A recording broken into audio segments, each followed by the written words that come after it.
Welcome to the Real Estate Espresso Podcast, your morning shot of what's new in the world of real estate investing. I'm your host, Victor Menasce. On today's show, we're continuing our series on blockchain in real estate. This Monday and every Monday in the month of January, we're going to be focusing on some aspect of blockchain technology. Blockchain is the underlying technology that's used in most cryptocurrencies, but the underlying technology has plenty of other uses apart from digital money. There's dozens of articles on new blockchain startups to watch. Some are focused on cryptocurrency, and a few are focused on real estate. Many of these companies seem to exist for the simple reason that they're a blockchain solution.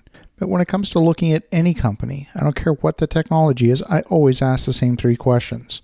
Number one, what is the problem that's being solved that does not have a good solution today? Number two, is that a problem that people are willing to spend money to have solved?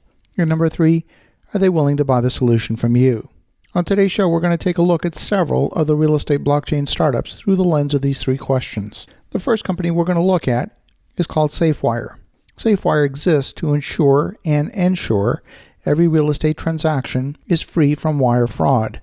Real estate wire fraud is a huge problem arising from global financial inequality. Often the criminals involved are from poor countries throughout the world who believe that they're the modern-day Robin Hood, stealing from the rich to give to the poor. Now, real estate wire fraud isn't particularly sexy, but it is a real problem, and it has affected the traditional real estate industry.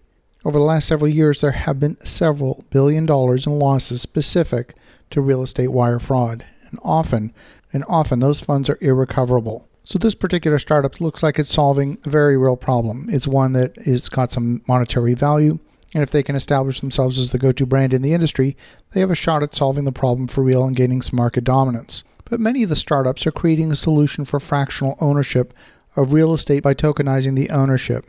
The issue I have with this approach is that the problem of fractional ownership has already been solved. Numerous mechanisms exist to solve that problem today. For example, there's the tenant in common structure, which will achieve fractional ownership very easily. The trusted record of ownership is in the county records, and unless the county makes a wholesale decision to abandon their current method of record keeping, there's no pathway to adoption of a new technology as a replacement. At best, the tokenization is a duplication of other official records, and duplication doesn't solve a problem. It only adds cost and complexity. Companies like Vert, V-A-R-R-T, and Realty, spelt R-E-A-L-T, RealBlocks, and Meridian are all good examples of what I'm talking about. All of these companies are trying to use the blockchain to provide a partial solution to the problem that frankly has already been solved. Another company called ManageGo is leveraging blockchain for rental property owners. The ledger-backed software helps property managers and owners process payments, as well as complete credit background checks and manage maintenance ticketing. Now, unfortunately, in my view, ManageGo is missing the point from a customer perspective. Solutions exist for processing payment through the bank's ACH system. Virtually all the property management software out there solves these three problems and does it particularly well. I'm not hearing that landlords can't trust the centralized database of Propertyware or Buildium or Yardi or any of these other companies, and therefore it needs to now be a distributed blockchain database. If there is a problem with data integrity in the credit reporting agencies, it has nothing to do with the database. Problems exist with the credit reporting, and we would acknowledge that it has to do with accurate information getting into the system. Changing the underlying database to maintain the records will not solve that problem. And frankly, I'm astounded that these companies received any venture funding at all.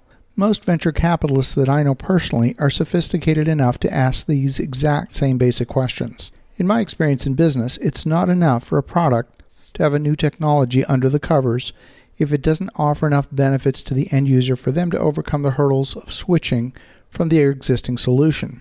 In fact, in conventional Silicon Valley circles, a solution will not be adopted if it only offers incremental benefits. That solution needs to be a 10x better solution or solve a very specific problem that's a persistent pain point. Otherwise, the cost of switching is too high for most customers. I've consulted with several technology companies in the past. One company I'm thinking of specifically was developing a security solution that they felt would solve the problem of banks losing money to fraud. They had the statistics to prove how big a problem it was. They had surveyed the market, and there was no other solution like theirs in the marketplace. They were certain they were going to win. So I asked them what the competing solution was. They reiterated that there was no competition, to which I responded, there is always a competing solution. I asked them if they had validated their idea with a major bank, to which they said no, they had not. So I asked them to price the insurance policy, and most important, if the bank buys your product, will they have the confidence to cancel their insurance policy? If the answer is no, and they will still keep the insurance, they will not buy your product. Your product represents an additional expense over and above the cost of insurance. You're not saving the bank any money, you're costing them more, and your competition is the insurance policy. Most of the blockchain solutions being proposed right now appear to be small incremental solutions and not enough to topple the incumbent solution. So right now there's a lot of money being spent in the world of venture capital for the so-called Web 3.0, where a lot of these applications are based on a distributed blockchain technology. And I say this as a technologist, the technology is often not enough to be a differentiator in the market. As you think about that, have an awesome rest of your day. Go make some great things happen. We'll talk to you again tomorrow.